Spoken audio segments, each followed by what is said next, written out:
At 88, Jack Nicholson names the 6 actors he hated the most. Here's Johnny!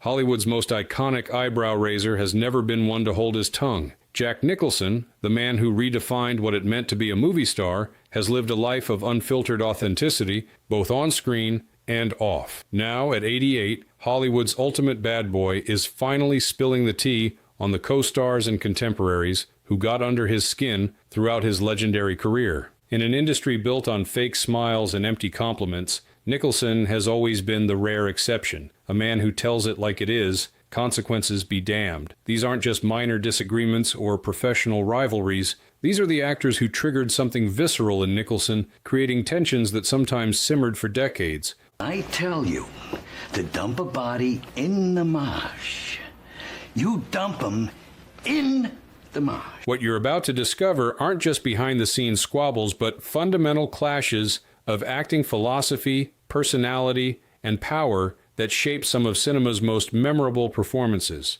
And in true Nicholson fashion, he hasn't softened his opinions with age. If anything, the passage of time has only crystallized his judgments of the men he considered pretenders in an industry where he was always the genuine article. The question isn't just who Jack Nicholson disliked, it's what these conflicts reveal about the true nature of Hollywood stardom and the invisible battles happening just beyond the camera's frame. You want answers? I think I'm entitled. You want answers? I want the truth! You can't handle the truth! 1. Tom Cruise. When megawatts collide. When Jack Nicholson and Tom Cruise faced off in the courtroom scenes of A Few Good Men, 1992, the electricity of their confrontation leaped off the screen. Cruise's Lieutenant Caffey demanding the truth, and Nicholson's Colonel Jessup thundering that he couldn't handle it, created one of cinema's most quoted exchanges. But according to industry insiders, the tension between these two Hollywood titans wasn't just good acting, it was the result of a fundamental clash of approaches that left Nicholson with a lasting distaste for his younger co-star. He respected Cruise's smile, but didn't trust what was behind it. Jack and Tom represented completely different approaches to stardom, revealed one crew member who worked on the Rob Reiner-directed military drama.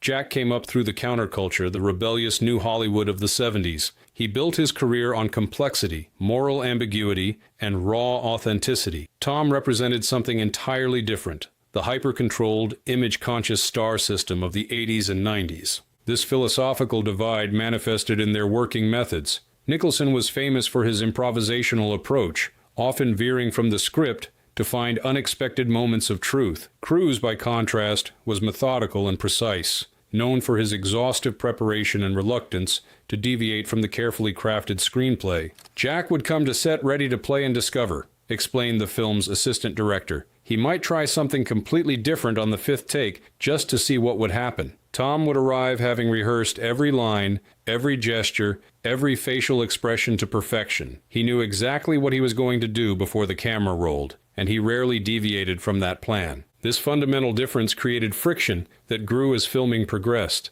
According to those present during the production, Nicholson became increasingly frustrated by what he perceived as Cruise's lack of spontaneity and over-reliance on technique rather than authentic emotion. After one particularly intense scene, Jack muttered something about Tom being fake deep, recalled one production assistant. He said Tom knew how to hit the right notes, but wasn't really playing the music. It wasn't a criticism of Tom's talent. Jack acknowledged he was skilled, but rather a judgment that there was more charm than soul in his performance. What particularly irked Nicholson was Cruise's famous intensity, which the older actor allegedly considered performative rather than genuine. While Cruise had built his reputation on his maniacal commitment and 1,000-watt smile, Nicholson, who had established himself playing characters of genuine darkness and complexity, reportedly saw this as a carefully constructed facade rather than true artistic vulnerability. Jack told a few people on set that Tom was selling the sizzle, not the steak,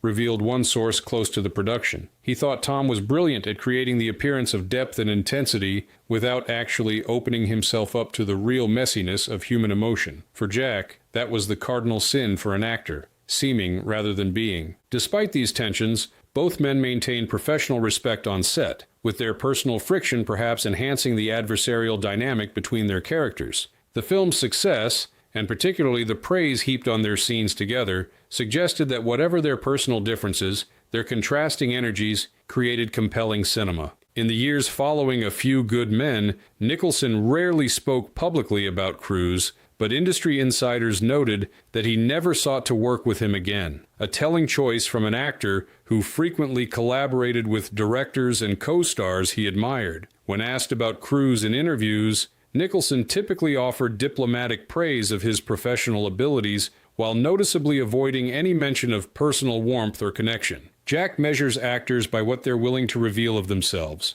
their true selves on camera, explained one longtime friend of Nicholson. In his view, Tom is always presenting a perfected version of himself rather than something raw and real. And for Jack, that's not just a different approach. It's a lesser form of acting. I don't care about your money. Well, your life is gonna be fine. Listen, you and I ever get involved in murder. You understand what I'm saying to you? 2. Harvey Keitel, When Method Meets Madness. When Jack Nicholson and Harvey Keitel were cast as Border Patrol agents in Tony Richardson's 1982 drama The Border, it seemed like a perfect pairing of two of the era's most compelling actors. Both had built reputations for intensity and authenticity, though through markedly different approaches. What unfolded instead was one of the most contentious actor pairings of Nicholson's career, a clash of techniques and temperaments that reportedly left both men seething. Nicholson never worked with him again, and made sure studios knew why. The friction began almost immediately, with the fundamental issue being Keitel's devotion to method acting, the immersive technique pioneered by the Actors Studio, where performers essentially live as their characters throughout production. Keitel, a dedicated disciple of method pioneer Lee Strasberg,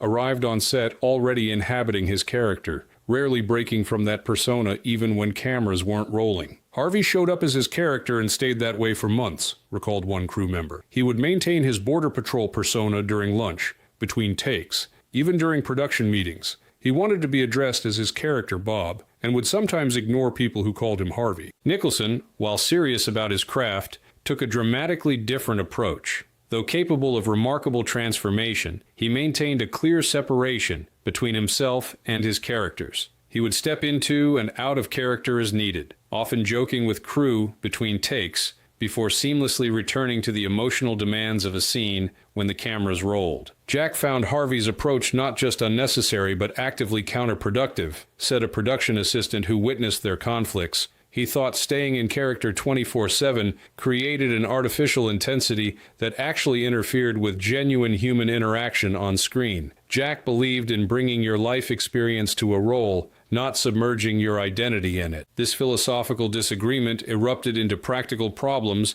when the actors needed to work together. Keitel's constant in-character behavior meant that he approached scene rehearsals with the same intensity as actual takes, something that conflicted with Nicholson's preference for saving his most powerful emotional moments for when cameras were actually rolling. Jack liked to map out scenes technically in rehearsal, blocking, timing, basic line readings, but save his real performance for the take, explained the film's assistant director. Harvey wanted full emotional commitment every time they ran lines. Jack found this exhausting and unnecessary. The tension reportedly reached a breaking point during a particularly intense confrontation scene. According to multiple sources, Keitel's aggressive method approach led him to physically shove Nicholson with unexpected force during a rehearsal, catching the star off guard and genuinely angering him. Jack completely broke character and said something like, "What the hell are you doing? We're making a movie, not fighting a war," recalled one witness. Harvey responded that he was living truthfully under imaginary circumstances, which is a classic Strasberg teaching. Jack shot back, "Well, I'm trying to make a goddamn film without getting assaulted." Following this incident, communication between the two actors reportedly deteriorated to the point where they would sometimes refuse to speak directly to each other, instead relaying messages through the director or assistant directors. Their scenes together became exercises in barely contained hostility. The irony was that the animosity actually worked for their characters, who were supposed to have a contentious relationship, noted one crew member, but it made the set incredibly tense. Everyone was walking on eggshells around them. After The Border wrapped, Nicholson made no secret of his feelings about Keitel's approach within industry circles. Though he rarely criticized fellow actors publicly, he allegedly told several directors and producers that he would not work with Keitel again, describing him as showing up ready for war, not work. This professional antipathy continued for years, with the two actors notably avoiding projects that would have reunited them despite their overlapping careers in crime dramas and thrillers. When asked about Keitel in interviews over the years, Nicholson typically offered variations of, "Harvey is certainly committed to his approach," or other such backhanded compliments that industry insiders recognized as coded criticism. For Jack, Harvey represented everything excessive and self-indulgent about method acting, explained one director who worked with both men, though not together. He respected Harvey's talent, but thought his process was unnecessarily grueling for everyone involved, including the audience. Jack believed you could reach emotional truth without all that psychological torment. You want me to hold the chicken, huh? I want you to hold it between your knees. 3. Robert Duvall. Two greats, one boiling point. On paper, Jack Nicholson and Robert Duvall should have been kindred spirits, two generational talents who revolutionized American acting in the 1970s with their naturalistic, nuanced performances. Both rejected the old Hollywood star system in favor of character-driven work, and both built careers playing complicated, morally ambiguous men. Yet despite their parallel paths to greatness, a simmering mutual dislike developed between these two titans that puzzled many of their peers. Two greats, one boiling point. Unlike some of Nicholson's other famous feuds, his issues with Duvall weren't rooted in a specific on-set confrontation or disastrous collaboration. The two actors worked together only peripherally, crossing paths at industry events and award ceremonies rather than on film sets. Yet according to those who knew both men, their antipathy was genuine and long-lasting. It was a philosophical conflict more than anything personal, explained one director who worked with both actors, though not together. Jack and Bobby represented two completely different approaches to the craft, and each viewed the other's method as fundamentally flawed. Duvall, known for his meticulous research and immersive preparation, approached acting as a form of cultural anthropology. Whether studying Texas Rangers for Lonesome Dove, or spending months with Pentecostal preachers for The Apostle, Duvall built his characters from extensive real-world observation and disciplined technique. Nicholson, equally dedicated but wildly different in approach, relied more on intuition, charisma, and emotional availability in the moment. His preparation was internal and psychological, rather than external and observational. While Duvall disappeared into roles, Nicholson often brought elements of his larger-than-life personality to his characters. Bobby reportedly once said that Jack was a showboater who relied too much on his persona, revealed one actor who worked with Duvall. He thought Jack often played variations of himself rather than truly transforming. For someone like Duvall, who prided himself on disappearing into characters completely different from himself, that was the cardinal sin. Nicholson, for his part, allegedly found Duvall's approach too technical and lacking in spontaneity. According to industry insiders, Jack once dismissively described Duvall as the kind of guy who reads a phone book and calls it acting, a cutting reference to what he perceived as Duvall's overly methodical, sometimes rigid performance style. Jack believed in the magic of the unexpected moment, said a longtime friend of Nicholson. He thought Bobby's exhaustive preparation sometimes resulted in performances that were perfect but predictable, technically flawless but missing that element of dangerous spontaneity that Jack valued above all else. This professional disagreement was apparently exacerbated by contrasting personalities. Duvall, despite his immense talent, maintained a relatively modest private lifestyle focused on family and his rural Virginia farm. Nicholson embodied Hollywood excess with his legendary partying, high-profile romances, and courtside Lakers seats. Each man seemed to view the other as representing everything wrong with approaches to both acting and fame. They were oil and water, observed one producer who knew both men well. Bobby saw Jack as indulgent and undisciplined, coasting on charm when he could be pushing himself harder. Jack thought Bobby was too stiff, too controlled, too worried about being correct, rather than being alive in the moment. What made this mutual dislike particularly notable was that it persisted despite widespread industry recognition that both men were among the greatest actors of their generation. Unlike some of Nicholson's other feuds, which involved perceived disparities in talent or commitment, his issues with Duvall represented a clash between two equally legitimate and successful approaches to the craft. It was like two master chefs who make brilliant food but completely disagree on the right way to cook, explained one acting coach who had studied both men's techniques. Both approaches yielded masterful results, but each man seemed genuinely offended by the other's methodology. This professional antagonism occasionally surfaced at industry events,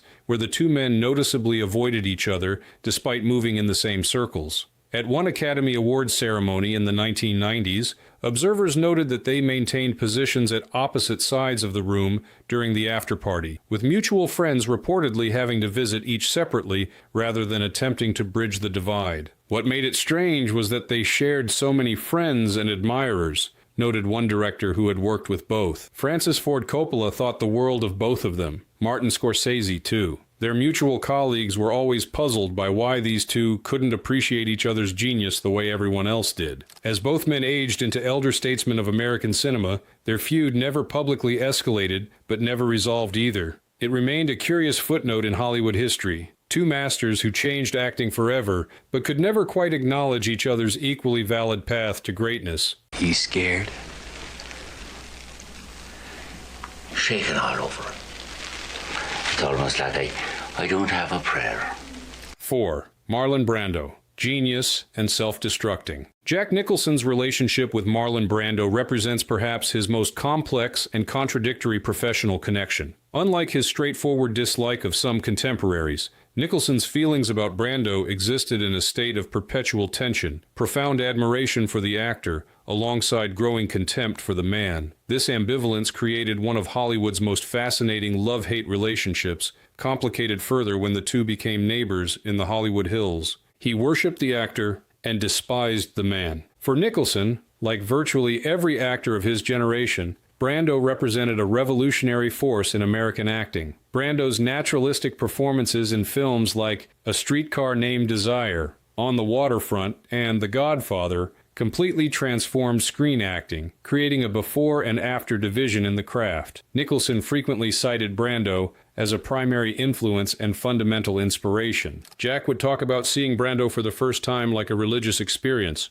recalled one longtime friend. He said watching Brando was like seeing someone speak a new language that was somehow more true than anything that had come before. He absolutely worshipped Brando's talent and the doors he opened for a new kind of actor. This professional reverence made Nicholson's eventual disillusionment with Brando particularly painful. When Brando purchased property near Nicholson's home in Mulholland Drive during the 1970s, the younger actor initially considered it an exciting opportunity to develop a relationship with his idol. What followed instead was a gradual, deepening disappointment as Nicholson witnessed Brando's self-destructive behavior and growing eccentricity up close. Jack watched Brando essentially give up on himself, said a mutual acquaintance. Here was this once beautiful, once vital man who had revolutionized an art form, and he was allowing himself to balloon to 300 pounds, taking embarrassing paycheck roles, and letting his property fall into disrepair. For someone like Jack, who took such pride in his work and presentation,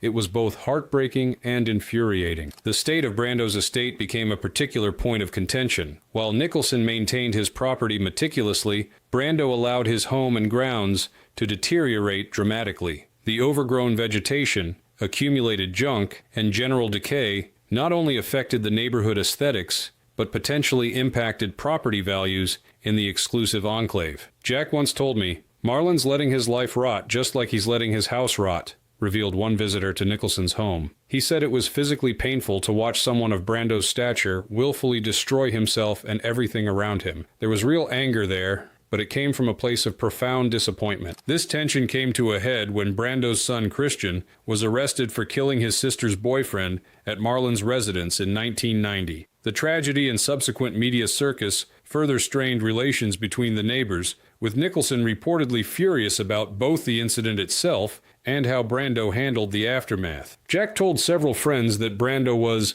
a genius who let himself rot, said one industry insider. He thought Marlon's neglect extended beyond himself to his children, creating the chaotic environment that contributed to the tragedy. There was no satisfaction in being right about Brando's decline, only sadness and anger. Despite these tensions, Nicholson never publicly criticized Brando, maintaining a code of respect for the actor he still considered the greatest of all time. When Brando died in 2004, Nicholson's public statements were generous and focused exclusively on his professional contributions. Privately, however, Friends reported that Jack's reaction mixed genuine grief with a sense of waste and missed potential. Jack told me, "We lost the best that ever was, but we lost him long before he died," revealed one close associate. There was this sense that Brando had been given this unparalleled gift and squandered it, and that was unforgivable to Jack. He could never reconcile the Brando who changed acting forever with the Brando who gave up on himself. This complicated relationship, admiration coupled with disappointment, respect tangled with resentment, represented something larger than a simple feud. It reflected Nicholson's deeply held beliefs about artistic responsibility and the obligation of talent. In Brando, Nicholson saw both the pinnacle of what an actor could achieve and the tragedy of potential abandoned. For Jack, Brando represented both the best and worst of what a great actor could be, explained one director who worked with Nicholson multiple times. He showed what was possible in the art form, then showed how easily greatness could be squandered. That contradiction haunted Jack throughout his own career and informed his own choices about how to manage his talent and legacy. Looks like we both got ripped off by the exchange man.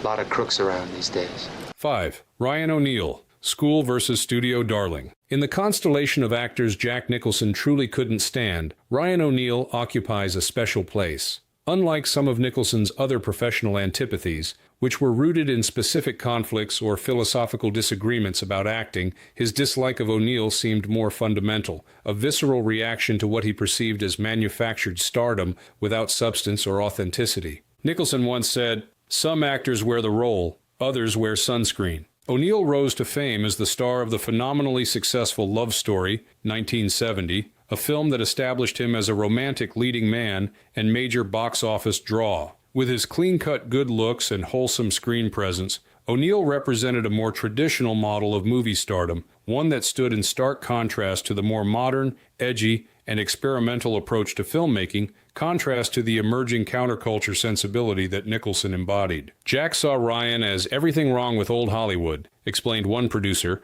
who worked with both men, though never together. While Jack was helping to revolutionize American cinema with complex, morally ambiguous characters in films like 5 Easy Pieces and The Last Detail, Ryan was making what Jack considered superficial romance films that prioritized looks over substance. This professional disdain reportedly intensified when O'Neal was cast in Stanley Kubrick's period drama Barry Lyndon, 1975, a prestigious project that many actors, potentially including Nicholson, would have coveted, though O'Neal's performance received mixed reviews, with many critics finding him wooden and lacking depth. His casting by a director of Kubrick's stature represented a level of artistic legitimacy that Nicholson allegedly found undeserved. Jack thought Ryan was a pretty boy with nothing to say, recalled one director who knew both actors. He believed Ryan had been handed opportunities based on his looks that should have gone to actors with genuine depth and range.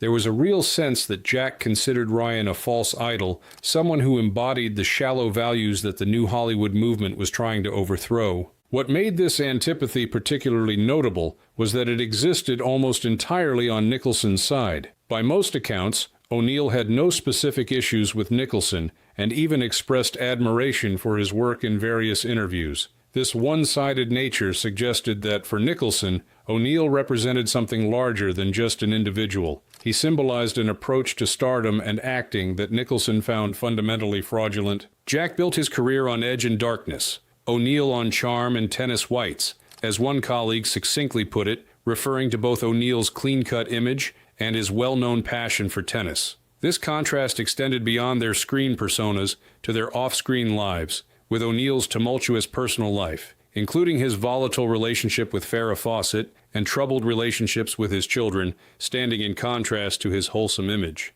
Nicholson reportedly found this disconnect between image and reality particularly objectionable. While he never pretended to be anything other than the complex, sometimes excessive character he was, O'Neal seemed to maintain a polished public persona that increasingly diverged from his troubled private reality. Jack had this saying, "Some actors wear the role, others wear sunscreen," revealed one friend of Nicholson's. It was his way of distinguishing between performers who immerse themselves in complex, sometimes unflattering characters, and those who primarily protected their image and appeal. In his view, Ryan was definitely in the sunscreen category. This philosophical difference manifested in their career choices. While Nicholson took roles that challenged audiences and explored the darker aspects of human nature, O'Neill continued to trade primarily on his charm and good looks in films like What's Up, Doc? And Paper Moon, even as his box office appeal gradually diminished through the 1970s and beyond. For Jack,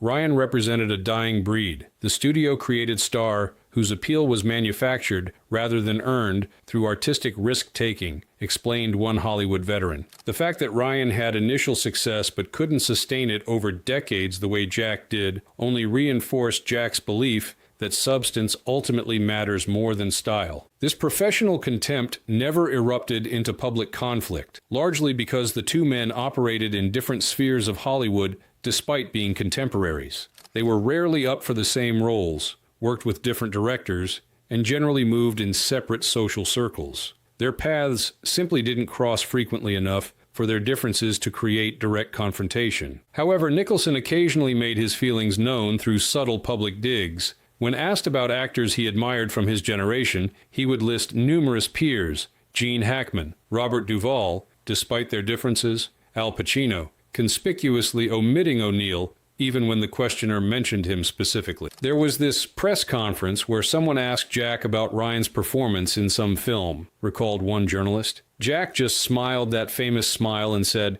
"I'm sure he looked very handsome," then moved on to the next question. The dismissiveness was palpable. As both men aged, Nicholson's career continued to flourish with acclaimed performances in films like The Shining, Terms of Endearment, As Good as It Gets, and About Schmidt, while O'Neill's star faded considerably. For Nicholson, this divergent trajectory likely confirmed his assessment that substantive talent ultimately prevails over manufactured appeal. 6. Leonardo DiCaprio, The Next Generation Challenge. When Jack Nicholson and Leonardo DiCaprio were cast as antagonists in Martin Scorsese's crime epic The Departed, 2006, it represented a symbolic passing of the torch between Hollywood generations. Nicholson, then in his late 60s, embodied the rebellious spirit of 1970s New Hollywood. DiCaprio, though already in his 30s, represented the new generation of serious actors who had successfully navigated the transition from youthful stardom to adult critical respect. What emerged during production, according to multiple sources, was a subtle but palpable tension that revealed much about changing approaches to acting and stardom. Nicholson liked being the wildest man in the room, and Leo didn't let him. Unlike some of Nicholson's more overtly contentious relationships, his friction with DiCaprio was more nuanced, a mixture of genuine respect and territorial challenge. Both men recognized the other's substantial talents, but their contrasting approaches to the craft created an underlying competition that occasionally surfaced during the film's production. Jack was used to being the dominant force on any set, the one who pushed boundaries, who surprised everyone, who kept things dangerous and alive, explained one crew member. With Leo, he met someone who wouldn't be intimidated or overshadowed. Leo had already worked with Scorsese multiple times and had his own very specific, very controlled approach to building a character. This generational clash manifested in their differing approaches to scenes.